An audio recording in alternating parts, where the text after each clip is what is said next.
Bienvenue dans cette vidéo sur les variables de la science-fiction.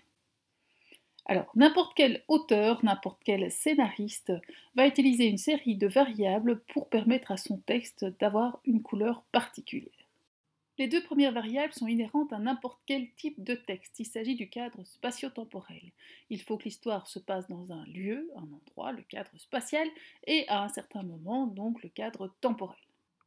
Les trois autres variables qui me semblent importantes et sur lesquelles je me suis arrêtée, ce sont d'abord les régimes politiques, ensuite tout le traitement que l'on peut faire des nouvelles technologies de la science de manière un peu générale, et enfin la rencontre avec l'autre avec un grand A. Il existe sûrement encore d'autres curseurs, d'autres variables sur lesquelles on peut jouer pour créer un texte de science-fiction. Ce sont les trois sur lesquelles moi je me suis arrêtée. Elles peuvent être mêlées sans problème les unes aux autres. Certains auteurs peuvent les traiter de façon très fine, d'autres de façon un peu plus lourde selon les films, les textes qu'ils vont écrire, qu'ils vont imaginer. Vous retrouverez sous la vidéo tous les liens vers les bandes annonces, les extraits de films, les extraits de livres dont je me suis servi pour créer cette vidéo, pour l'illustrer, si d'aventure vous aviez envie d'aller un peu plus loin et découvrir l'œuvre dans son entièreté.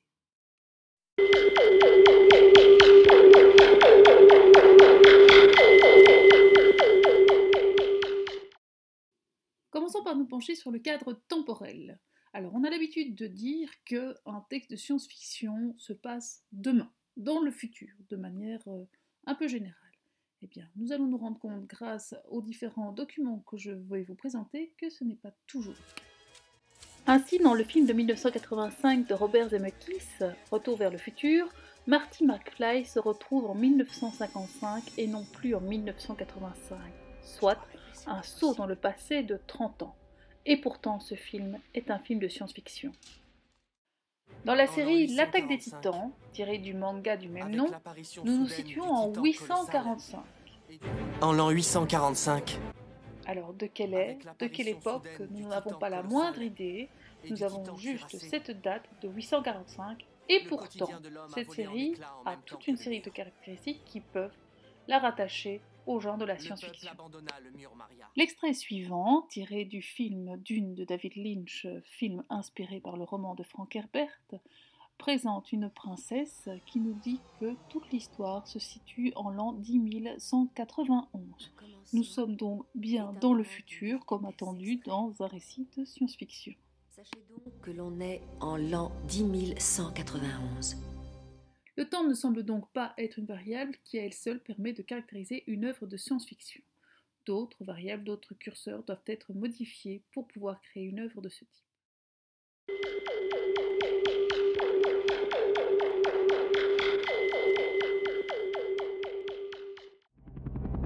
Lorsqu'on parle de lieu dans la science-fiction, on a instinctivement envie de placer le cadre sur une planète étrange ou dans l'espace.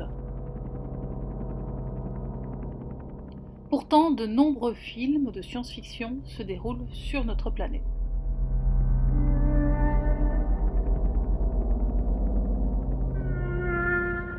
Ainsi, dans le film de 2016 de Denis Villeneuve, Premier Contact, une forme ovoïde gigantesque est venue se poser sur notre planète.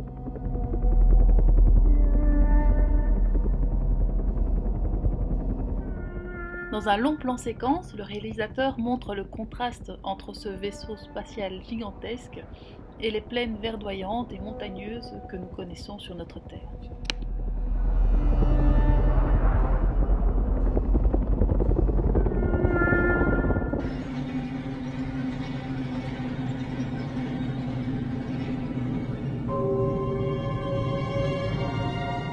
Bien sûr, de nombreux films de science-fiction prennent place dans l'espace. Ainsi, ici, nous avons l'introduction de Alien, le 8e passager, de Ridley Scott, sorti en 1979. Dès les premières minutes du film, nous voilà embarqués à bord du Nostromo, qui est un énorme cargo commercial. L'essentiel de l'histoire va se passer à bord de ce vaisseau, dans lequel va apparaître un 8e passager.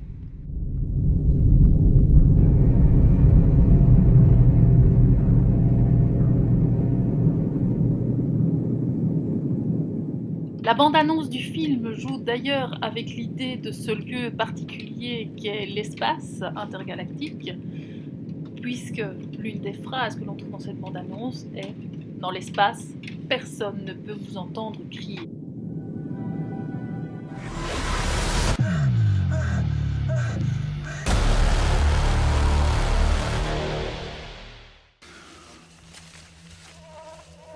Et bien sûr, de nombreux récits de science-fiction se déroulent sur une planète étrangère. Une planète extraterrestre, Ça va si vite. une planète bien loin de tout ce que nous Impressionnant, pouvons hein. connaître. Donc ça, c'est la transduction du signal de cette racine à celle de l'arbre le plus proche. D'accord, Il faut prélever un échantillon. ok. Échantillon. Je pense que c'est un phénomène de nature électrique, en jugé par la vitesse de la réaction. Pour l'auteur, Oui. pour le scénariste, pour le réalisateur, voilà le plaisir de la page blanche. Ah oui. Voilà un monde vierge où il peut laisser aller son imagination.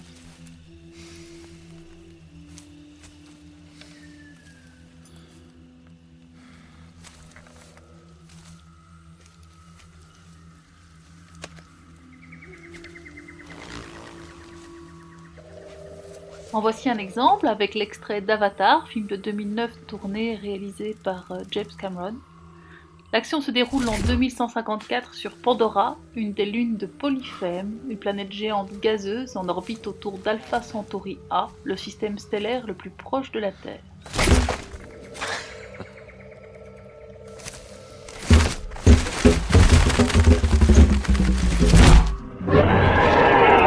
Nous constatons que le lieu, comme le temps, est vraiment protéiforme. On n'a jamais un lieu vraiment identifié. On ne peut pas se dire, tiens, je pense science-fiction, je pense voyage dans l'espace, je pense autre planète. Non, tout peut se passer également sur notre Terre. Le lieu seul n'est donc pas un critère qui permette d'identifier un texte de science-fiction.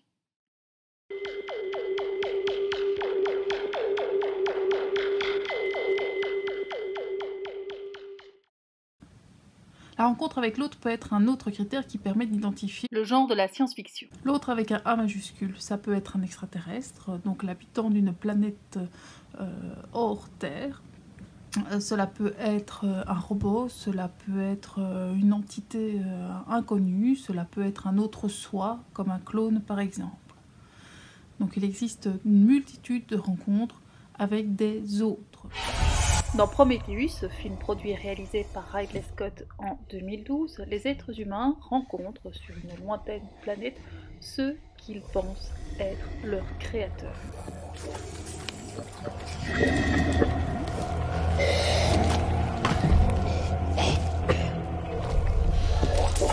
L'autre est étranger, divinisé, et pourtant tellement humain.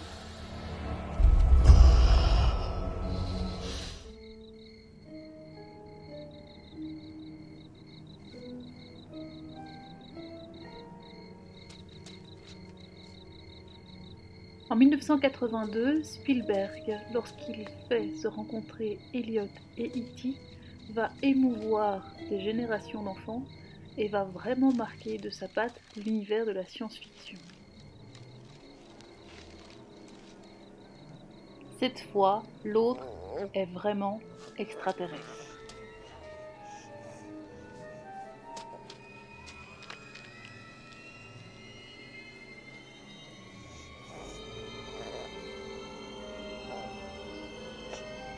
La rencontre avec l'autre est donc vraiment polymorphe. J'aurais encore pu évoquer Oblivion, mais là je vous laisse la surprise car vous racontez l'histoire, vous expliquez quelle est cette rencontre avec l'autre et vraiment vous dévoiler le film.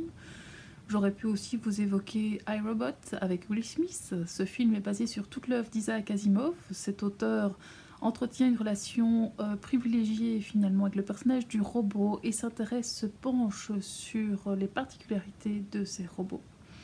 Enfin, j'aurais pu aussi imaginer vous passer un extrait de Seul sur Mars, où là, le personnage se rencontre lui et rencontre finalement un autre aussi.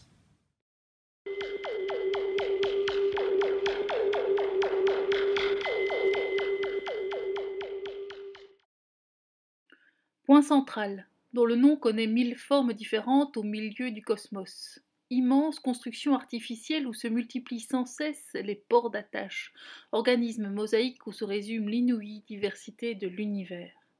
C'est là que cohabitent dans un fouillis d'atmosphères reconstituées de gravités artificielles protégées par d'inviolables parois des races que tout sépare. Les rours mathématiciens, dont les corps dégagent des poisons mortels pour tout autre organisme que le leur. Les marmacas, redoutés pour leur radioactivité effroyable mais célèbres pour leur talent de psychologue. Les pulpissimes, les tagliens. Nulle autorité sur Point Central. À tour de rôle, les ambassadeurs venus des 4 coins de l'espace président le conseil dans l'immense salle des écrans. Et c'est là, tant bien que mal, dans une pénombre silencieuse, qu'aboutissent tous les conflits qui déchirent la trame de l'histoire cosmique. Dans la bande dessinée L'Ambassadeur des Ombres de Christin et Mézières, dont la première publication eut lieu en 1975, on nous présente Point Central, qui est vraiment un lieu où toutes les races extraterrestres de l'univers entier peuvent se retrouver et se rencontrer. C'est vraiment un lieu qui est régi par un ensemble politique très particulier, et cet ensemble politique permet également de régler l'univers dans son entièreté. Donc le cadre politique est très fort dans cette bande dessinée, puisque le lieu est politisé. Cet ouvrage a fait l'objet d'une adaptation par Luc Besson en 2017, un film qui s'appelle Valérian et la cité des 1000 planètes. Et c'est également basé sur ce point central, sur ce lieu où se rencontrent diverses entités extraterrestres. Alors nous, on est là. Dans le film de 2013, Le Transpersonnage, nous voyons comment une série d'êtres humains ont pu survivre à une nouvelle ère glaciaire. Dans ce train gigantesque qui ne peut s'arrêter, une nouvelle hiérarchie des classes a été mise en place et est structurée par Wagon. Là, de nouveau, c'est une organisation politique qui marque de son empreinte tout le film. Nos fondateurs ont construit le mur pour notre sécurité. Ils nous ont répartis en 5 groupes, 5 factions, pour préserver la paix. En 2011 pour les lecteurs, en 2013 pour les spectateurs, nous découvrons Divergente et sa société divisée en 5 factions pour favoriser un équilibre, pour favoriser la paix. Les fraternels cultivent la terre. Ils ne sont que gentillesse et harmonie, toujours heureux. Là, à nouveau, une organisation politique qui va marquer tout le film, qui va marquer toute l'histoire. Et il y a les audacieux. Ce sont nos protecteurs, nos soldats, notre police.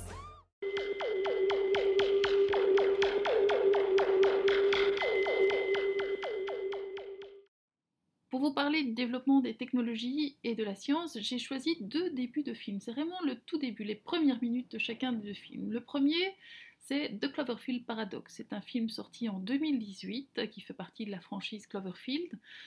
Alors ici, on part du postulat que la Terre est en train d'épuiser ses ressources énergétiques, finalement un thème qui est assez proche de notre actualité, et une équipe d'astronautes est envoyée dans l'espace pour essayer d'activer une énorme machine qui va pouvoir récupérer l'énergie du Soleil et la transmettre à la planète Terre. Tout ne va pas se dérouler exactement comme tous ces gens l'attendent, mais pour cela je vous laisse regarder le film. Le deuxième extrait, lui, est tiré d'un film de 2007, Je suis une légende, film avec Will Smith. Alors là, de nouveau, nous nous basons sur le tout début du film. Au tout début du film, une scientifique est interrogée et elle déclare avoir trouvé le vaccin qui permet d'enrayer le cancer. Là, à nouveau, les résultats ne seront pas à la hauteur des attentes. À nouveau, je vous laisse regarder le film pour comprendre un peu ce qu'il s'est passé. D'après des sources gouvernementales, les réserves mondiales d'énergie seront complètement épuisées dans les 5 années à venir.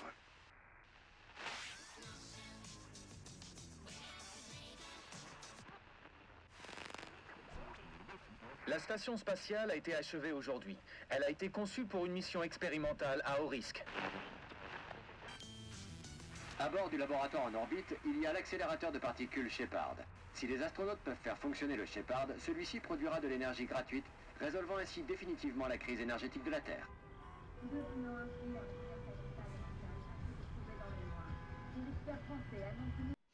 Le monde médical a déjà connu bien des remèdes miracles. Ça va du vaccin anti-polio aux transplantations cardiaques. Mais toutes les merveilles accomplies semblent pâles en comparaison des travaux du docteur Alice Crippen. Merci infiniment d'être avec nous ce matin. Je vous en prie. Alors, docteur Crippen, résumez-nous tout ça. Eh bien, le principe de base est assez élémentaire. Partir d'un élément créé par la nature et le reprogrammer afin qu'il travaille pour le bien de l'organisme et non contre lui. Vous êtes parti d'un virus? En effet, oui. En l'occurrence, le virus de la rougeole, qui a été génétiquement modifié pour avoir une action bénéfique plutôt qu'agressive. Je dirais que la meilleure façon de l'expliquer, c'est d'essayer de visualiser votre corps comme une autoroute et de visualiser le virus comme une voiture très rapide qui serait conduite par un chauffard. Imaginez les dégâts que cela pourrait causer. Mais si vous remplacez ce chauffard par un officier de police, bien sûr, ça change tout. Et c'est en gros ce que nous avons fait. Et combien de personnes avez-vous traité jusqu'ici? Eh bien, nous avons fait 10 009 essais cliniques sur l'homme pour l'instant. Et combien n'ont plus le cancer? 10 009. Donc, vous avez réellement guéri le cancer? Oui, oui. Oui, nous l'avons fait.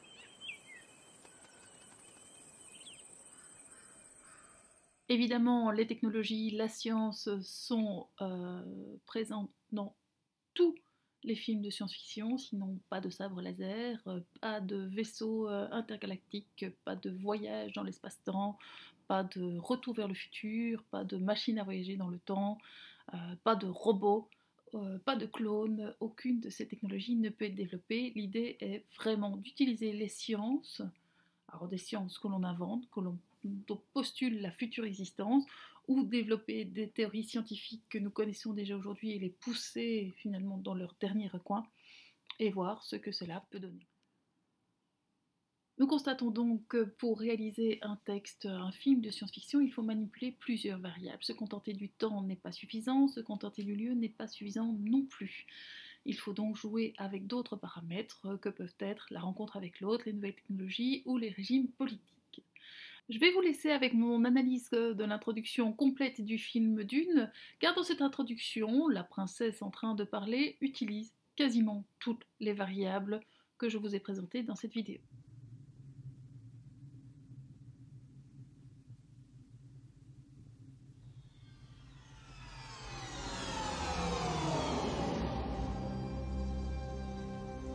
Un commencement est un moment d'une délicatesse extrême. Sachez donc que l'on est en l'an 10191. L'univers connu est gouverné par l'empereur Padishah Shaddam IV, mon père. À cette époque, la plus précieuse substance de l'univers est l'épice, le mélange. L'épice accroît la longévité. L'épice amplifie le champ de conscience. L'épice est vitale au voyage dans l'espace. L'épice a fait des navigateurs de la guilde spatiale des mutants après 4000 ans d'usage, car ils absorbent le gaz orange qui leur donne le pouvoir de replier l'espace, c'est-à-dire de se transporter n'importe où dans l'univers sans se déplacer. Ah oui, j'oubliais de vous dire, l'épice n'existe que sur une seule planète dans tout l'univers. Désolée, aride, cette planète possède de vastes déserts. Caché dans les cavernes des rochers de ces déserts vit un peuple connu sous le nom de Fremen, qui depuis longtemps prophétise la venue d'un homme, d'un messie, qui les conduirait vers la véritable liberté. Cette planète, c'est Arrakis, connue aussi sous le nom de Dune.